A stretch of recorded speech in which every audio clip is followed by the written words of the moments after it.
Sean bienvenidas, bienvenidos a nuestro jueves de estudio. Hoy sabremos cuál es el Evangelio del día. Efesios 5:11. Y no participéis en las obras infructuosas de las tinieblas, sino más bien reprenderlas. Como sabemos, la iglesia cristiana está en el mundo, aunque no es del mundo. Y está en el mundo porque las personas que la integran hemos sido redimidas por Cristo. Ya no participamos de las obras de la oscuridad, ahora nos oponemos a ellas y las vencemos. Primera de Juan 5:4. Porque todo lo que es nacido de Dios vence al mundo, y esta es la victoria que ha vencido al mundo, nuestra fe. El ámbito en donde la iglesia realiza su función es el mundo, con personas e influencias malignas. Por eso Jesús oraba al Padre, y lo hacía en Juan 17:11, cuando decía: ya no estoy en el mundo, mas estos están en el mundo, y yo voy a ti. Padre Santo, a los que me has dado, guárdalos en tu nombre, para que sean uno, así como nosotros.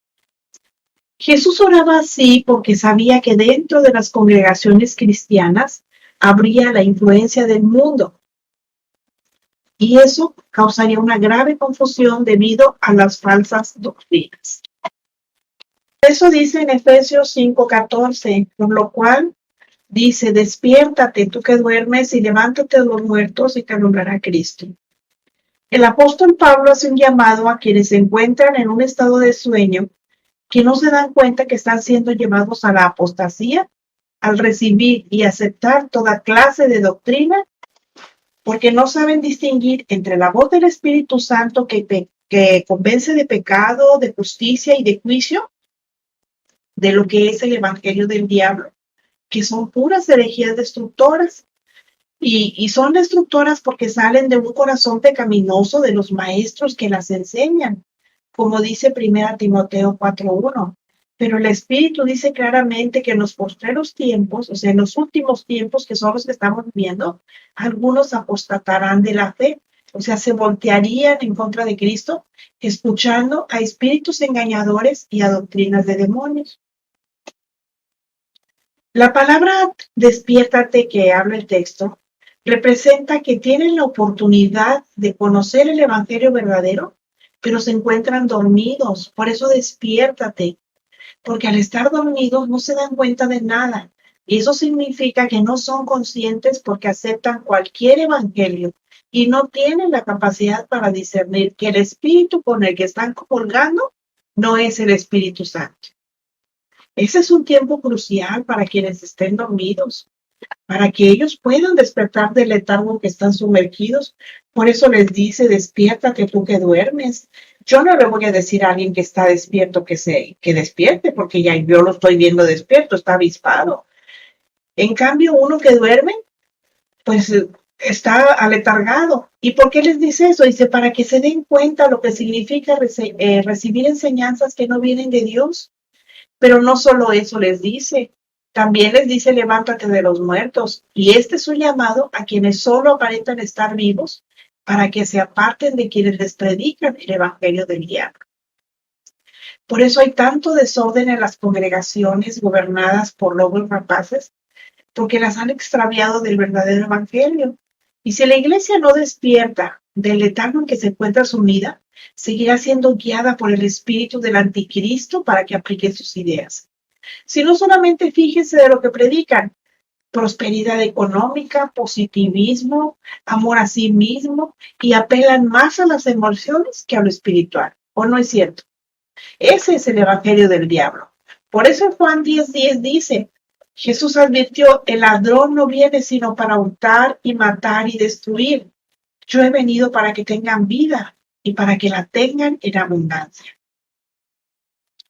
Los predicadores de la prosperidad, y a los que yo llamo predicadores de la codicia, sacan de contexto este pasaje, sobre todo la última parte que dice: para que la tengan en abundancia. Dice, esa parte la usan a su conveniencia, dándole un significado referente a lo material. Pero ¿saben qué? Eso no fue lo que Jesús enseñó. Lo que Jesús está diciendo es que el propósito del ladrón es engañarnos con palabras mentirosas. Y Jeremías 7, 8 y 9 ya lo decía desde el Antiguo Testamento. Dice, he aquí, ustedes confían en palabras de mentira que no aprovechan, hurtando, matando, adulterando, jurando en falso e incensando a Baal y andando tras dioses extraños que no conocieron. El texto dice que confían. Y para poder confiar en alguien, tenemos que conocer a la persona, tenemos que analizar sus palabras y si las creemos y aceptamos, pasan a formar parte de nuestra forma de vida. Y no se le da importancia a todo aquello que delante de Dios es abominable.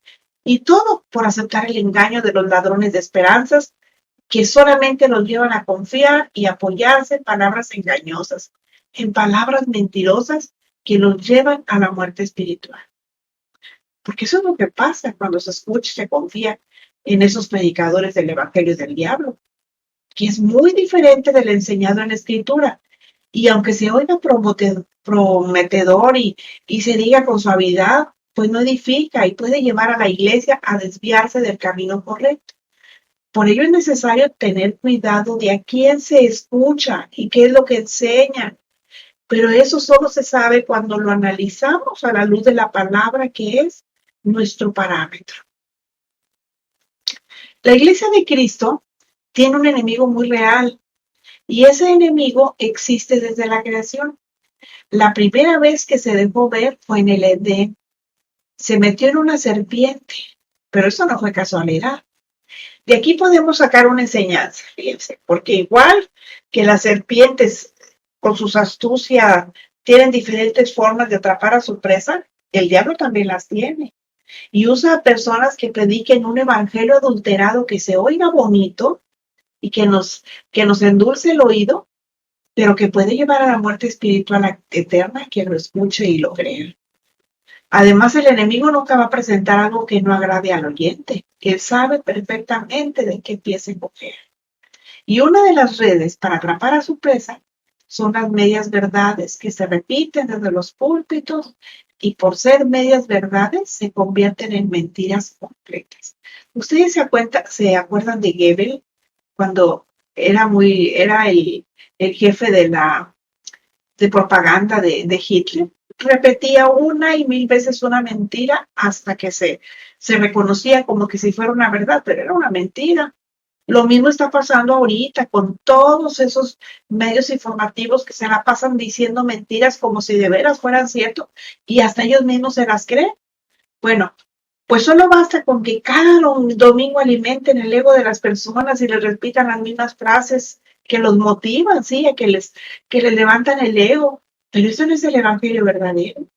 Y es un grave peligro porque es una mentira. Y con una mentira se puede ir muy lejos y sin esperanzas de volver.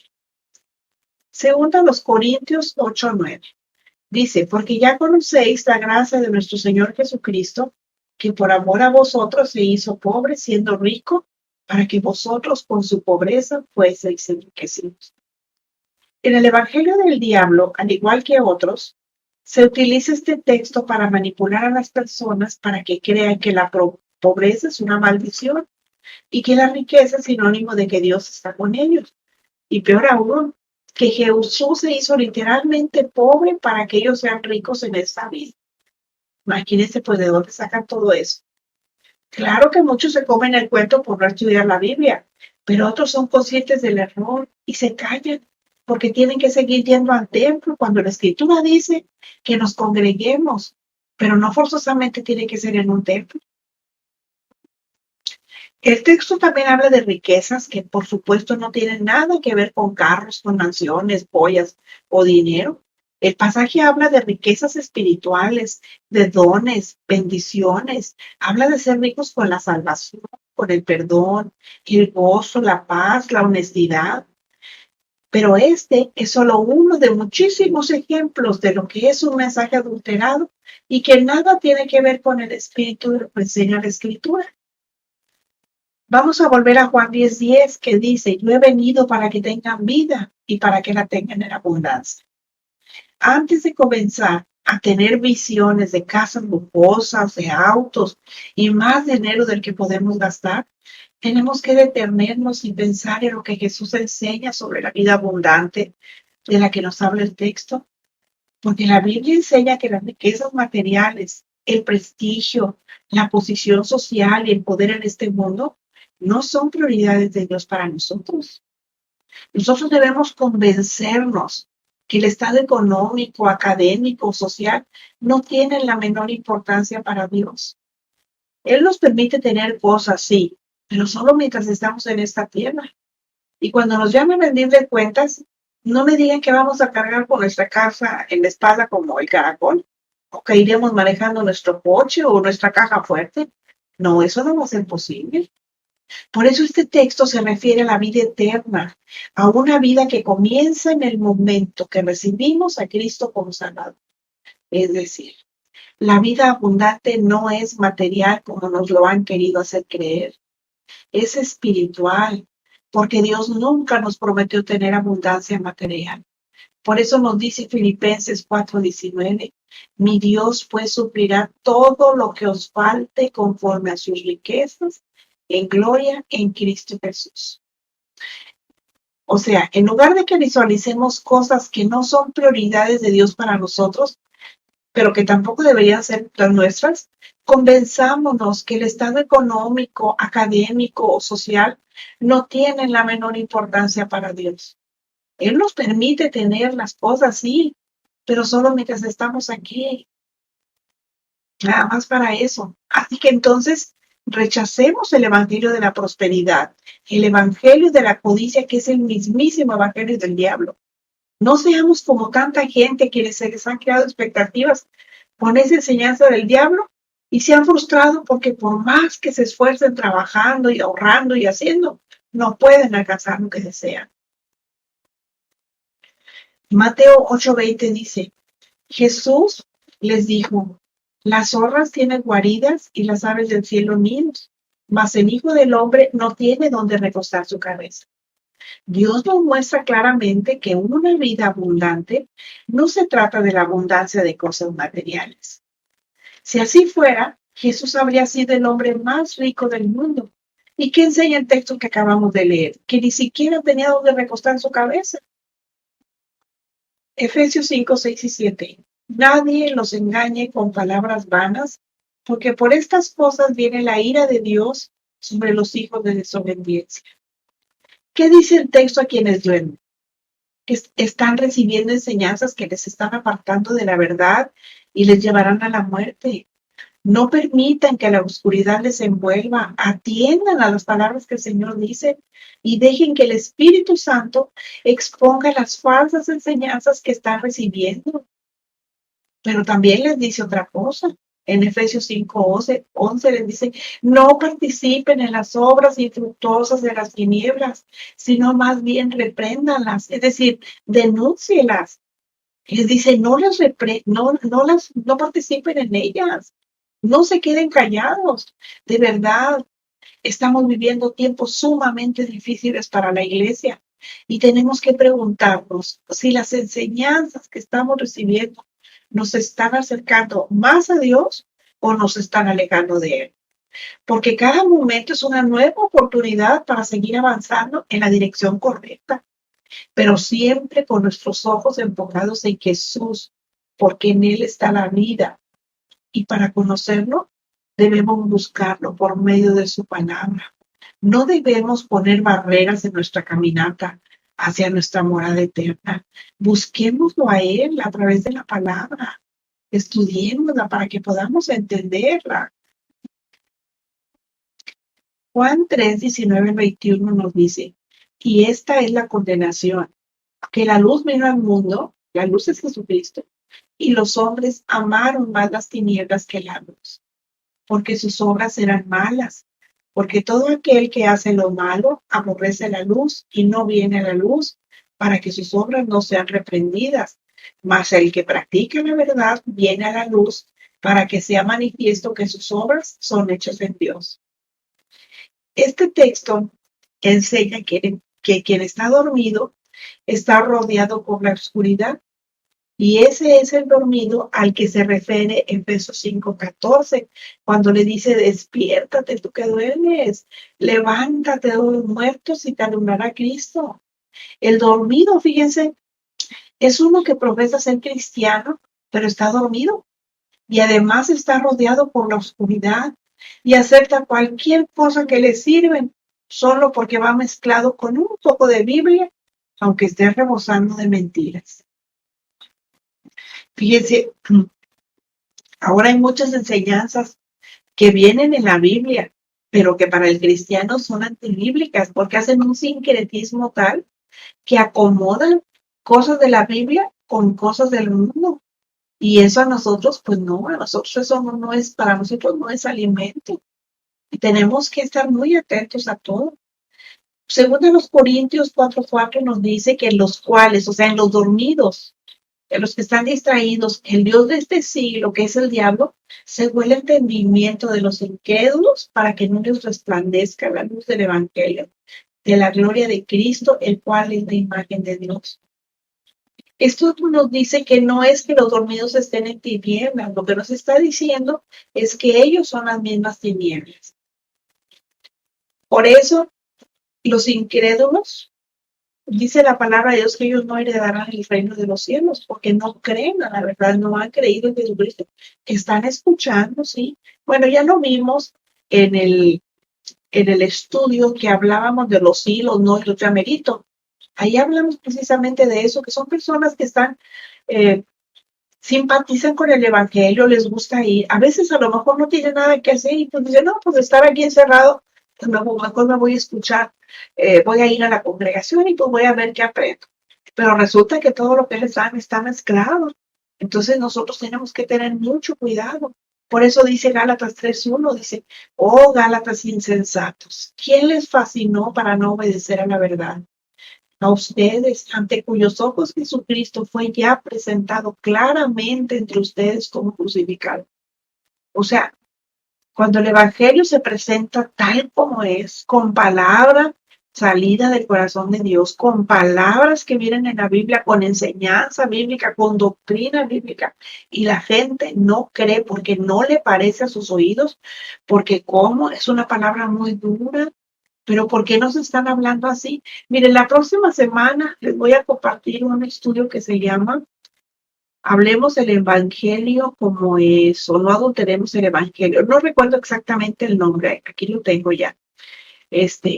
Pero prediquemos el Evangelio como es, o sea, no lo adornemos, para que entonces entiendan el por qué a veces se tiene que hablar como es, o sea, ¿para qué engañar? ¿Para qué adornar?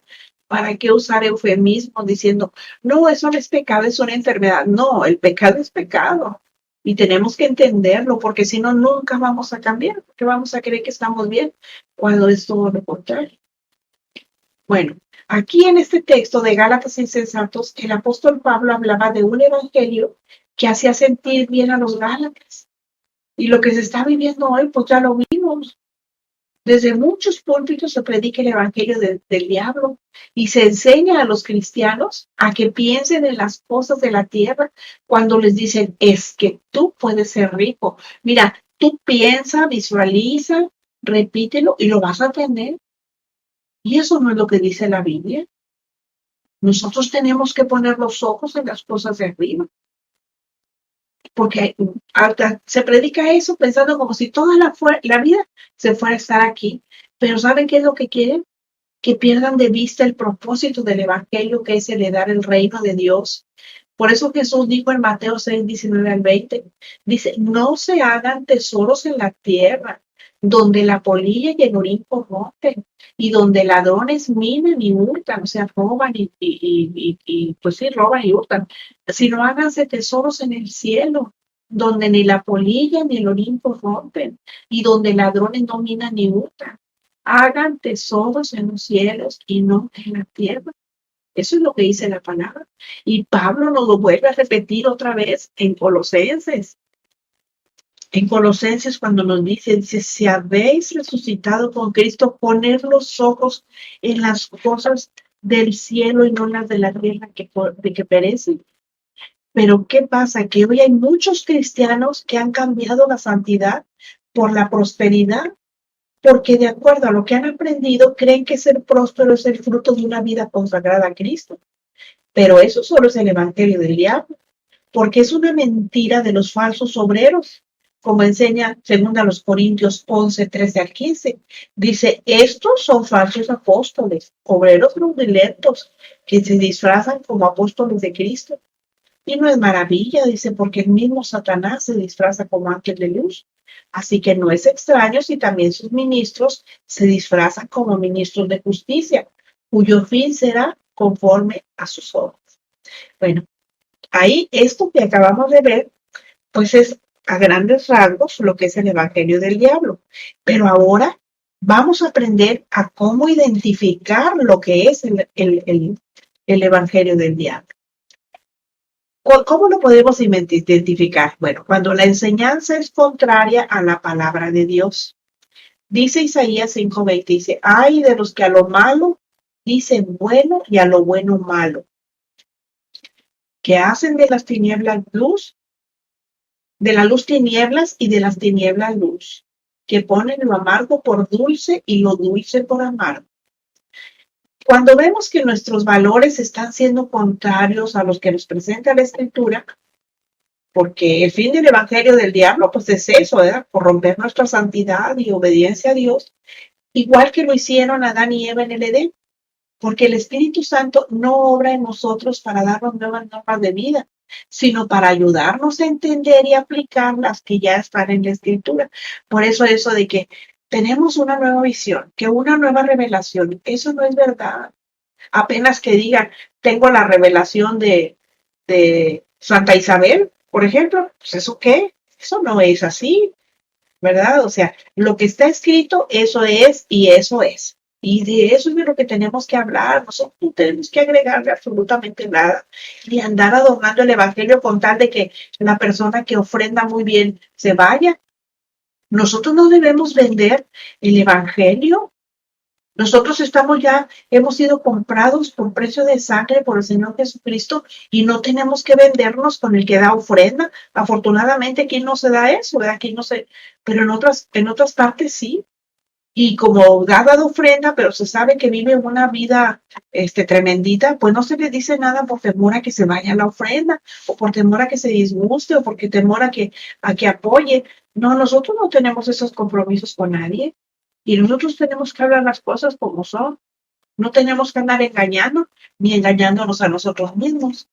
Génesis 3, 4 al 8 dice, entonces la serpiente dijo a la mujer, no morirás, sino que sabe Dios que el día que coman de él serán abiertos sus ojos y serán como Dios sabiendo el bien y el mal. Ahí les está hablando de cuando Jesús les dijo que comieran de todo menos del árbol de la ciencia del bien y del mal.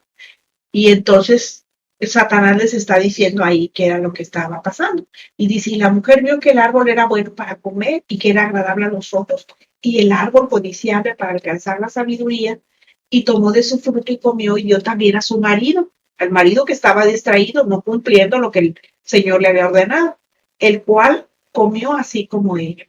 Entonces fueron abiertos los ojos de ambos y conocieron que estaban desnudos. Entonces pusieron hojas de higuera y se hicieron delantales. Y oyeron la voz de Jehová Dios que se paseaba en el huerto al aire del día. Y el hombre y su mujer se escondieron de la presencia de Jehová Dios entre los árboles del huerto. Bueno, aquí el enemigo, fíjense, en forma de serpiente, les presentó una tentación por demás atractiva. Imagínense ustedes ser como Dios sabiéndolo todo. Bueno, pues ese es el Evangelio del Diablo. Es que el que es contrario a los preceptos de Dios. Y lo mismo sucede cuando su escala moral del cristiano está siendo manejada por el Evangelio del Diablo. ¿Y qué fue lo que hizo el Evangelio del Diablo? Hizo caer a Adán y Eva con sus mentiras.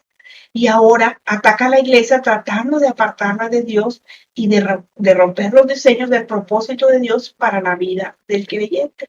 Ahora, allí Satanás les estuvo diciendo pues una media verdad, porque les dijo que no morirán y efectivamente, físicamente no murieron, pero a partir de ahí empieza la ley de la entropía. ¿Y qué significa eso? A partir de ahí se empieza a desgastar físicamente el hombre y es a partir de ahí que sí muere físicamente, pero lo más importante es la muerte espiritual, que eso no les dijo, no, mira, ustedes no van a morir espiritualmente, ¿sí? Porque eso era lo que el Señor quería. ¿Y qué pasó? que al decirles eso le estaba diciendo una mentira completa, porque efectivamente, si ellos desobedecían, iban a morir espiritualmente. Pero bueno, pues ellos prefirieron desobedecer a Dios. Por eso les digo que desde el principio hasta el fin de la Escritura, lo único que el Señor quiere es obediencia de su pueblo. Que todo lo que Él nos mande, nosotros tenemos que obedecerlo sin chistar. Bueno, otra forma de identificar el evangelio del diablo es cuando hay intimidación. Fíjense, la intimidación va acompañada de amenazas de maldiciones, que por falsas que sean, tienen mucha fuerza para infundir terror y además arruinar la vida de las personas. Y esas supuestas maldiciones dirigidas a los congregantes les dicen, si te vas, te va a caer la maldición. Y como entonces que eso no es verdad, siguen desobedeciendo una orden que ya nos fue dada a toda la iglesia en Efesios 5, 6, 7. Dice, nadie te engañe con palabras vanas, porque por estas cosas viene la ira de Dios sobre los hijos de desobediencia. No seas pues partícipes con ellos. Nada de que te va a venir la maldición de esto, la maldición de otro. Si tú estás en Cristo, tú estás cubierto y ninguna maldición te podrá venir. Eso es una realidad. Ahora, si tú estás banqueteando con una pie en la banqueta y otra en el arroyo, bueno, pues ahí sí puede que te caiga, ¿verdad? Pero si tú eres fiel al Señor, no te va a pasar nada. Y te voy a decir una cosa, porque el compromiso no es con las personas que dirigen una congregación, o con el pastor, o con el diácono, con el anciano, no. El compromiso nuestro es con el Señor, y toda la palabra se hizo para ser obedecida. Y si tú te estás dando cuenta que alguien te está engañando, diciéndote palabras bonitas que te hacen sentir bien, oye, pues sal corriendo. ¿Y sabes por qué? Porque el evangelio, cuando somos confrontados por el pecado, no nos hace que nos alebrestemos. Al contrario, mira, nos aplaca y nos pone a pensar, si es cierto, Señor, yo estoy haciendo cosas que no te gustan. Entonces, perdóname, ¿qué dice? ¿Sabes qué? Por esas cosas que tú estás siendo engañado, viene la ira sobre ti, porque tú ya conoces la palabra y te estás dejando engañar. Y aparte te dice, no seas pues partícipes de ellos. Y cuando te está diciendo eso, lo que te está diciendo, ¿sabes qué? Salte corriendo de aquí, porque aquí no estás aprendiendo, aquí no te están enseñando cosas buenas, aquí te tienen amedrentado, eso es lo que tienen. Y nosotros nos debemos al Señor, no nos debemos a la gente de ahí. Aunque nos hablen fuerte, que nos regañen y todo, pero que sí es una llamada de atención fuerte, pero que sea por una causa justa y con la palabra en la mano. Y siempre y cuando nosotros veamos la conducta también del pastor o de la persona que nos esté enseñando, porque si no, no va a tener ninguna autoridad para llamarnos la atención, aunque predique muy bonito. Si la persona no vive el evangelio, no tiene autoridad para llamarle la atención a nadie. ¿Con qué cara? Bueno, ya aprendimos dos formas de lo que es el evangelio del diablo. La primera es cuando la enseñanza es contraria a la palabra de Dios. La segunda es cuando hay intimidación. Y la tercera es cuando se exige una sumisión incondicional. Hebreos 13:7 dice, acuérdense de sus pastores que les hablaron la palabra de Dios. Consideren cuál haya sido el resultado de su conducta e imiten su fe. Este texto también es otro de los más socorridos y se usa para condenar toda crítica.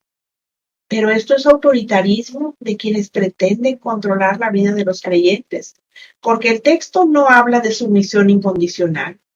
Lo que está diciendo es, examina la conducta de quien te está enseñando, de quien te está pastoreando, de tu maestro, del profeta, del pastor, de quien te está enseñando. Imita su fe. Si tú ves que es una persona que te está enseñando correctamente y que además es una persona de fe y se preocupa por ti, pues examina eso a ver si está así, porque la iglesia nunca debe aceptar que ningún pastor u otra persona les exija nada que contravenga las Sagradas Escrituras. Por eso el texto llama a considerar cuál haya sido el resultado de su conducta e imiten su fe, porque no solo se puede revelar al servilismo al que quieren ser sometidos, sino que tiene la obligación de denunciar ante la iglesia lo que está en discordancia con la Biblia para que la apostasía deje de crecer. Ustedes se acuerdan de un pasaje que viene, creo que en Mateo 18, donde dice de atar y desatar y que de esas cosas, ¿sí se acuerdan? Bueno, pues ahí se está tratando un caso de desobediencia y es lo que se está tratando de solucionar allí. Y cuando dice, primero háblalo con la persona. Si la persona no escucha, entonces llama a 2 o 3 testigos. Y si no es así, entonces dilo a la congregación para que la congregación se entere. Bueno, pues este es el caso. Si a ustedes el pastor les dice, oye, ¿qué es esto? Pero ustedes saben que es algo que no es correcto, entonces ustedes hablen con, oiga, pastor, es que aquí la Biblia está diciendo otra cosa. No, pero que no sé qué, ok. Y si el pastor no cambia, o cualquier hermano, no necesariamente el pastor, cualquier maestro, diácono, cualquier servidor ahí de la iglesia. Yo no les diría líderes, porque los líderes son los de las empresas, los servidores, ¿verdad? En este caso, los siervos de la iglesia. Si alguien le dice algo, pero ustedes, la palabra es contrario a la palabra, ustedes tienen toda la autoridad para decírselo. Que si no lo cree, bueno, entonces hablen a 2 personas y enfrente de ellas díganle. Y si tampoco no cree, ok, pues entonces digan a la congregación. Pues eso es lo que dice la palabra y eso es lo que hay que hacer. Y nosotros tenemos que obedecer. ¿Y cuál es el propósito? Para es un propósito. Para significa propósito. ¿Para qué lo hacemos? Para que la apostasía deje de crecer. Para que haya menos gente, porque luego hay unas bandadas en las iglesias. Cuando alguien se atreve a hablar y decir, es que esto está mal, usted a mí no me puede estar diciendo esto porque la palabra de Dios es esto, claro, con respeto, ¿verdad? Porque tampoco vamos a lebrestarnos, ni mucho menos, ¿no? A entrar en razón, dejar que sean ellos quienes pierdan la postura y no nosotros, ¿verdad? Para que no suceda eso. Ahora, ¿para qué creen ustedes que Dios nos ha dejado su palabra por escrito? Pues para que la conozcamos y para que echemos mano de ella en toda circunstancia que contravenga su doctrina.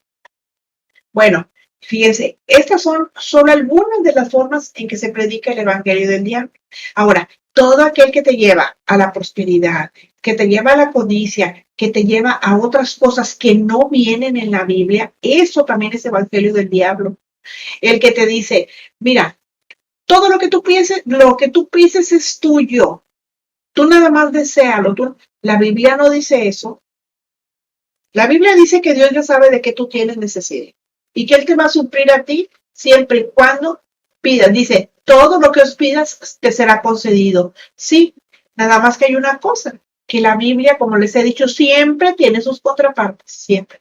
Si nosotros nos vamos a Primera de Juan, allí van a encontrar ustedes que dice, lo que tú pidas conforme a su voluntad, te será hecho, porque solamente Él sabe lo que nosotros necesitamos y si nos va a hacer bien o nos va a hacer mal. Bueno, todo eso que no viene en la Biblia, ese es el evangelio del diablo. Si a ti dicen, declara que tú estás sana, tú te estás muriendo y declara que estás sana, la Biblia no dice eso. Si te dice, decreta que tú esto, la Biblia tampoco dice eso. Confiesa que esto, tampoco dice eso. Más adelante yo les voy a seguir enseñando a qué se refiere todo eso. Pero por lo pronto de entrada, eso es el evangelio del diablo, aplicado en ese contexto que les estoy diciendo. Bueno, ahora vamos a ver las características del evangelio verdadero. El evangelio verdadero nos muestra tal como somos y nos confronta con el pecado. Hagan de cuenta que la Biblia es como un espejo en el cual cuando nosotros la estamos leyendo, nos estamos viendo en nuestro interior. ¿Por qué? Porque nos está reflejando lo que somos. Entonces, veámosla así como un espejo que nos está reflejando lo que somos. Bueno, pues el evangelio verdadero nos muestra tal como nosotros somos en nuestro interior y nos confronta con el pecado. Santiago 1, 23 y 24 dice, si alguno es oidor de la palabra, pero no hacedor de ella, este es semejante al hombre que considera en un espejo su rostro natural, porque él se considera a sí mismo y se va y luego olvida cómo era. Si nosotros nos vemos al espejo y tenemos ciertas anomalías en nuestro rostro, que por ejemplo traemos, no sé, un granito o traemos quienes se maquillan que se hayan pintado más, maquillado más un ojo que el otro o algo, bueno, se lo quitan, ¿verdad? Se lo borran. Bueno, la Biblia es así. Si la Biblia nos está diciendo, tú eres un pecador porque tú estás haciendo y esto otro, cerramos la Biblia y nos vamos y seguimos haciéndolo, entonces estamos olvidando lo que la palabra nos está diciendo. Pero si nosotros la estamos leyendo y nos está mostrando tal y como somos, pero cambiamos, entonces nosotros no solamente somos oidores, sino que también somos hacedores de la palabra. Eso significa que realmente tenemos un compromiso con el Señor y por lo tanto nos estamos nosotros alimentando de la palabra y estamos quitando todo. Acuérdense que la palabra limpia. Sí, la palabra nos limpia de todo pecado. Por eso es necesario, es importante que leamos la palabra para que nosotros seamos limpios en nuestro interior, pero lo reflejemos en el exterior. Bueno, si nosotros entendemos la guía bajo el Espíritu Santo, ¿saben lo que va a pasar? Que va a estrujar nuestro corazón por el pecado que hay en él. Y entonces nosotros vamos a cambiar. Porque el Espíritu Santo viene y nos redarguye. Acuérdense lo que dice 2 Timoteo 3:16. Dice, porque toda la escritura es inspirada por Dios. ¿Para qué? Para enseñar, para redarguir, para corregir y para instruir en justicia. ¿Qué nos enseña? Nos enseña cómo somos, cómo está nuestro corazón delante de Dios. Luego nos redarguye. Ah, mira, ya te enseñé que tu corazón está así. Entonces viene y nos redarguye. Y luego, ¿qué hace? Nos corrige. Nosotros no podemos corregir a nadie si primero no le hemos enseñado. Tenemos que enseñarle primero a la persona, mira, esto que estás haciendo está mal por esto y esto y esto. Por la palabra de Dios, aquí lo dice. Si la persona no lo hace, aunque el Espíritu Santo le redarguya, entonces tiene que venir la corrección. Es como cuando a los niños, nosotros no vamos a agarrar a un niño de 2 años a cintarazos si primero no le hemos enseñado. Los niños de esa edad no conocen, no saben. Entonces, ¿qué tenemos que hacer? Enseñarles, como ya les he dicho, lo que está bien de lo que está mal. Los niños ya todos nacemos con la maldad adentro. Lo que tenemos que hacer es aprender lo bueno, aprender a hacer bien. Pero si nosotros no le enseñamos, no tenemos el derecho a corregirlos, porque primero les tenemos que enseñar. Yo cómo voy ¿cómo se llama? A maltratar a alguien o a insultar a alguien o a corregir a alguien si yo primero no le enseñé. Pues imagínense, usted me va a pelar los ojos, va a decir, pues yo no sé porque tú nunca me has dicho cómo. Así es. Entonces el Señor primero, ¿qué dice? Primero nos enseña, después nos redarguye, después nos corrige y luego que ya nos corrigió, entonces ahora sí, nos va a instruir en justicia. ¿Para qué? ¿Cuál es el propósito? Para que nosotros seamos maduros para toda buena obra. Para eso es la palabra. Bueno, entonces, ¿qué hace la palabra? Nos confronta con el pecado y nos dice tal y como somos, nos muestra tal y como somos. Bueno, otra manera de conocer el evangelio verdadero es que enseña en armonía con la escritura. Primera de Pedro 4:12 dice, amados, no se sorprendan del fuego de prueba que les ha sobrevenido, como si alguna cosa extraña les aconteciese. El evangelio del diablo dice lo contrario. O sea, el verdadero evangelio enseña en armonía con la escritura y el creyente que se somete a la palabra va a encontrar gozo en obedecerla. Aún cuando caminar en el Señor le represente lucha, dolor y tristeza. Porque el estar en Cristo no es garantía de que no nos va a pasar nada. De lo que es garantía es de que aunque nos esté pasando algo, el Señor va a estar ahí. En cambio, en el evangelio del diablo, no, tú declara que estás sana. Oye, pero es que me van a cortar un pie porque tengo diabetes. Sí, pero tú declara que estás sana. No te tomes el medicamento. ¿Para qué? Si ya Cristo te sanó. Y no es cierto. Eso no es verdad. Cristo nos sana el espíritu, sí, pero si nosotros desobedecemos y no nos cuidamos, pues obviamente que nos van a tener que cortar el pie y yo no sé qué otras cosas. Por eso tenemos que estar considerando que lo que nos enseñe sea de acuerdo a la escritura. Bueno, otra forma es cuando el espíritu nos guía. Primera a los Corintios 6, 19, 20 dice, o ignoran que su cuerpo es templo del Espíritu Santo, el cual está en ustedes, el cual tienen de Dios y que no es de ustedes, porque han sido comprados por precio. Glorifiquen pues a Dios en su cuerpo y en su espíritu, los cuales son de Dios. Bueno, el Espíritu Santo que vive en nosotros nos lleva a glorificar a Dios de acuerdo a su palabra y trae a nuestra memoria las enseñanzas de Jesús y glorifica al Salvador. ¿Cómo vamos a cuidar nuestro cuerpo? Pues lo vamos a cuidar pues alimentándonos correctamente, no comiendo, porque comer cualquiera puede. Alimentarnos es diferente. ¿Qué significa eso? Pues que tenemos que buscar alimento nutritivo que realmente nutra nuestro cuerpo, pero también que vamos a hacer ejercicio, pero algo que también es muy importante, nuestra manera de vestir.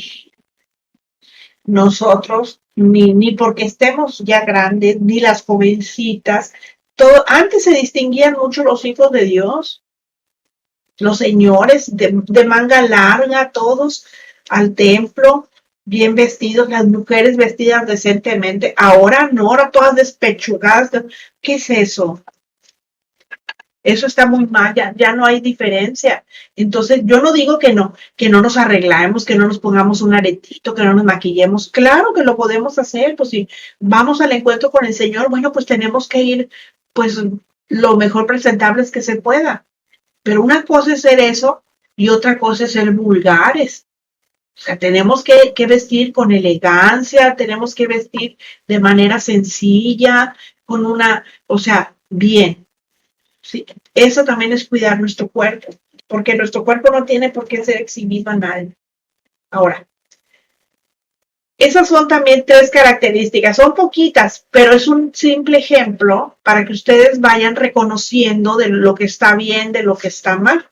Bueno, después de ver la diferencia entre el evangelio verdadero y el evangelio del diablo, y aparte que entendamos que lo primero que hace el diablo es cegar el entendimiento, entonces sí debemos hacer lo que nos enseña Efesios 1, 16 al 18, que nos dice, no ceso de dar gracias por ustedes, haciendo memoria, o sea, recordándolos en mis oraciones, dice, para que el Dios de nuestro Señor Jesucristo, el Padre de gloria, les dé espíritu de sabiduría y de revelación en el conocimiento de Él, alumbrando los ojos de su entendimiento para que sepan cuál es la esperanza a que Él les ha llamado y cuáles son las riquezas de la gloria de su herencia en los santos.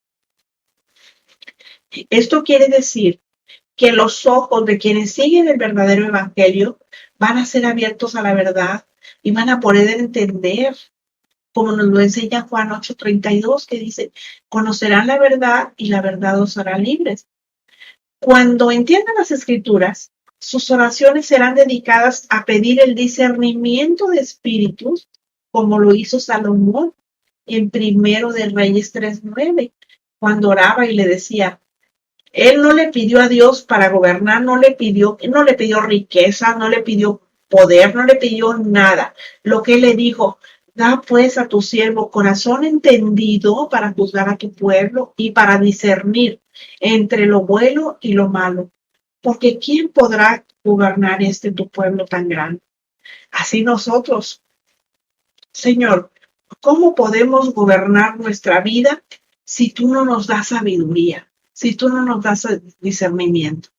Ah, ok, va a decir, Señor, ¿quieres todo eso? Bueno, pues entonces lee la Biblia, porque yo ya te dije que para que tú aprendas tienes que escudriñar las escrituras, porque allí es donde yo te hablo de mí, allí es donde tú vas a conocer, escudriñando la escritura.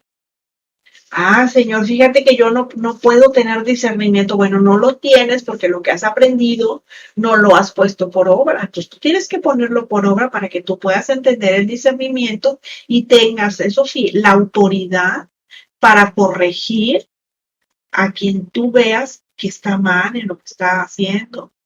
a quien venga y te hable palabra que no es, al que te ponga un plato así, con comida que se vea apetitosa, por ejemplo, una hamburguesota así con las papas y todo, pues se ve rico, pues a todo el mundo nos gusta. Pero ¿qué tal un plato que traiga ensalada, que fresca, que traiga un pescadito así nada más, así con ajito, así bien rico y un poquito de arroz y eso? ¿Qué tal? ¿A cuál prefieres tú? Pues bueno, a lo mejor te gusta más la hamburguesa, pero lo que te va a servir es el pescado con la ensalada y el arroz. Entonces nosotros tenemos que tener ese discernimiento, porque aunque las dos cosas se vean ricas, pues tenemos que irnos por lo que más nos hace bien que lo que nos va a perjudicar en nuestro cuerpo. Así que si ustedes detectan que en la enseñanza que reciben tienen alguna de estas características, pidan al Espíritu Santo que les dé revelación y que abra su entendimiento para que la luz de la palabra de Dios les alumbre. No ignoren la Escritura. Si nosotros ignoramos la Escritura, estamos ignorando al mismo Cristo, porque allí se nos advierte para que no seamos fácilmente engañados por los lobos herejes, así es como yo les llamo, que ni son salvos, pero tampoco les interesa que ustedes lo sean. Y recuerden lo que dice Romanos 16:17.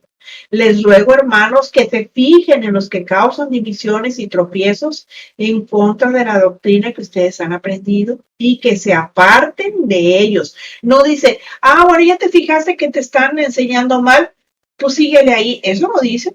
Si tú detectas que te están enseñando mal, mira, ¿sabes qué? Apártate de ellos. Amén. Regáleme un like y comparta para que más personas puedan escuchar. Aprovecho para agradecer a quienes están agregando cada día a nuestro canal y les envío un abrazo de corazón. Hasta la próxima, cuando volveremos a encontrarlos en nuestro jueves de estudio. La gracia de nuestro Señor Jesucristo sea con todos ustedes. Amén.